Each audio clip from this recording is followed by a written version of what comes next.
Então, com relação à dor, a gente tem hoje a escala de Grimassi, foi uma das primeiras escalas, principalmente, né, feita para roedores, coelhos e equinos. Depois ela foi se estendendo para as demais espécies e hoje é possível utilizar aí, né, vários tipos de escalas, não existe só essa, tá? Mas é uma escala facial de dor, que a gente pode chamar, né, de EFD. É uma avaliação baseada em score, que vai classificar uma condição dolorosa a partir das expressões faciais, como a gente falou no coelhinho anterior. Então, ela existiu inicialmente para ratos, coelhos e cavalos e ela é classificada em ausência de dor, dor moderada e dor óbvia, que é uma dor que certamente vai estar presente.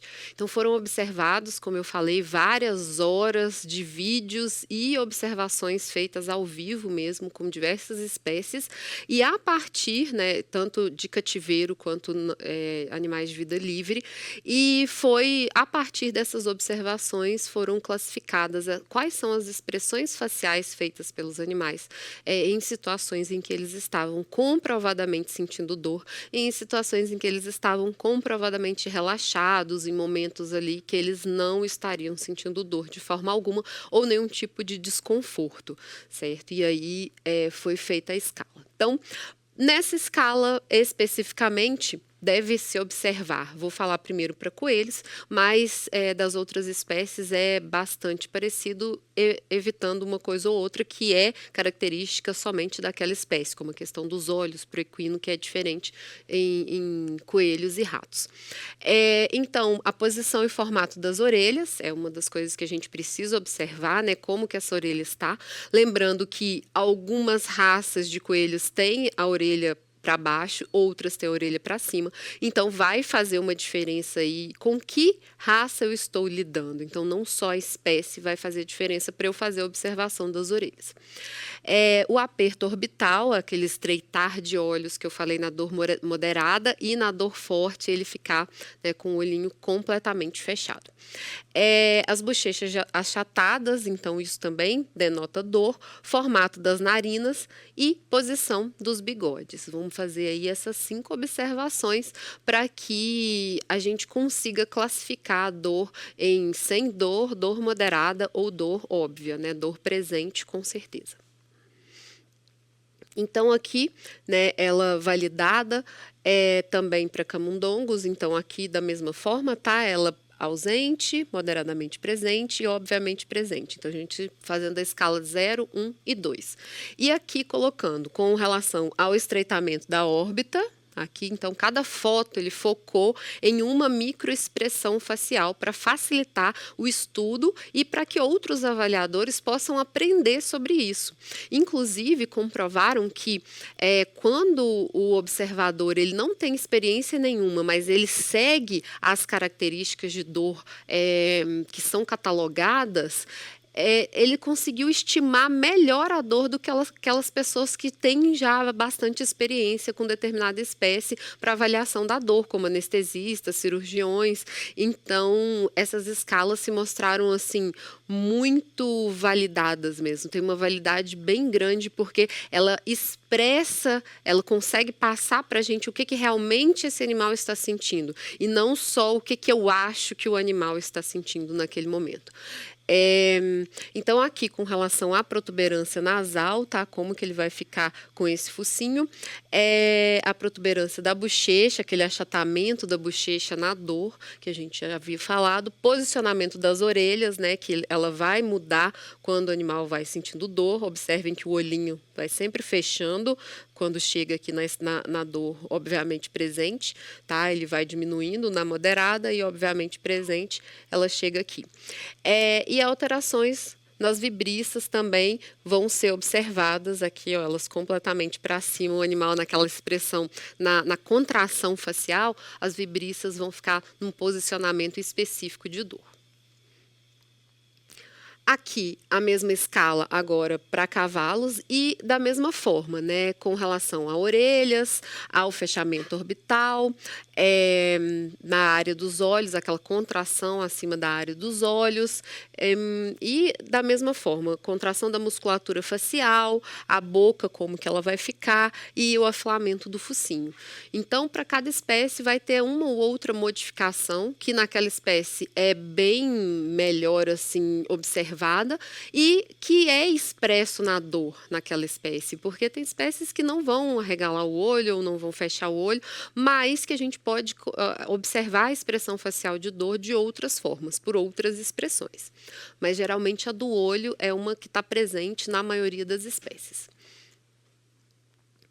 Existe também uma escala de dor que a gente chama, né, tem as escalas, sempre levam o nome dos cientistas que se dedicaram a estudar esse tipo de comportamento durante situações de dor. Então, de Glasgow, onde vai isso aqui para cachorro, tá? Que foi colocado. Então, aqui a gente vai observar 4 tópicos e o que esse animal vai estar fazendo nesses tópicos. Então, quando o cachorro ainda está dentro do canil, ele está lá quietinho no canto dele, o que a gente consegue observar? E isso serve também para animais que estão internados, né? Enfim, em outras instalações, não somente no canil.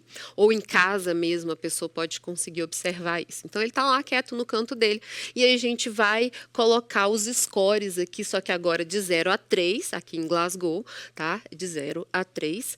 E se ele está quieto, choramingando, gemendo ou gritando. Então, aqui, né, se ele estiver quieto, a gente vai colocar o score 0. Se ele fica o tempo todo chorando, choramingando, já vem para o score 1.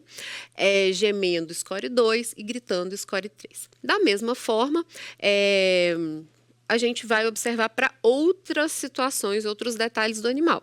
Então, ele ainda dentro do canil, agora com relação à região dolorosa. Então, aqui, normalmente, para um pós-cirúrgico, onde uma região dolorosa está presente, você sabe aonde que está a incisão cirúrgica, aonde que aquele foco de dor vai estar maior. Então, ele está ignorando a região dolorosa, a gente vai ser 0, olhando a região dolorosa 1. Se ele lambe a região dolorosa 3, né, 2, esfregando a região dolorosa 3 e mordendo a região dolorosa 4. Então, observaram que para cães, quando ele está sentindo muita dor em determinado local, ele tende a ficar ali mordendo, mas não é um morder de voo de lacerar, mas ele fica dando mordidinhas, mordiscando o local da dor. Depois, você coloca a guia no cachorro e vai retirar ele do canil e se ele estiver andando, a gente observa se está normal, se ele manca, se ele vai devagar ou relutante, rígido ou se ele recusa mover-se. Um animal com muita dor, normalmente ele tende a ter essa recusa de se mover. Então, a gente vai sempre observar se ele não consegue se mover ou se ele tem um problema no locomotor, a gente não vai conseguir avaliar esse item B, mas aí a gente classifica essa dor também, vai ser 4 de qualquer forma. Aplicar uma pressão ao redor da região dolorosa, aqui no item C. Então, qual vai ser a reação desse animal? Onde não faz nada vai ser classificado como 0 e chora vai ser classificado como 4, que é o maior item aqui. E, no geral, se ele está feliz, se ele está quieto, se ele está indiferente, nervoso, depressivo, confortável, instável, inquieto, encurvado, tenso, rígido. E o avaliador podendo colocar até outras observações que ele fizer, que ele achar diferente do comportamento normal daquele animal. Mas, no geral, ele vai fazer esse somatório, lembrando que o score 4 é sempre aquele em que o resgate com analgésico precisa ser feito, né? Muitas vezes até antes, no 3, já vai ser feito de acordo com o que ele tem de combinação desses scores aqui da escala de dor. Então, essa é a escala de dor composta de Glasgow. É bastante simples, pessoas que são ensinadas rapidamente a fazer, elas conseguem avaliar esse animal, observar e identificar coisas simples, como se ele anda ou não, ou se ele está agressivo ou não. Qualquer pessoa vai conseguir fazer essa identificação, o que facilita muito, até mesmo para os proprietários, né? O médico veterinário ele pode ensinar para o proprietário para avaliar, olha, olha, você fala assim, se ele sentir dor, você vai dar o analgésico.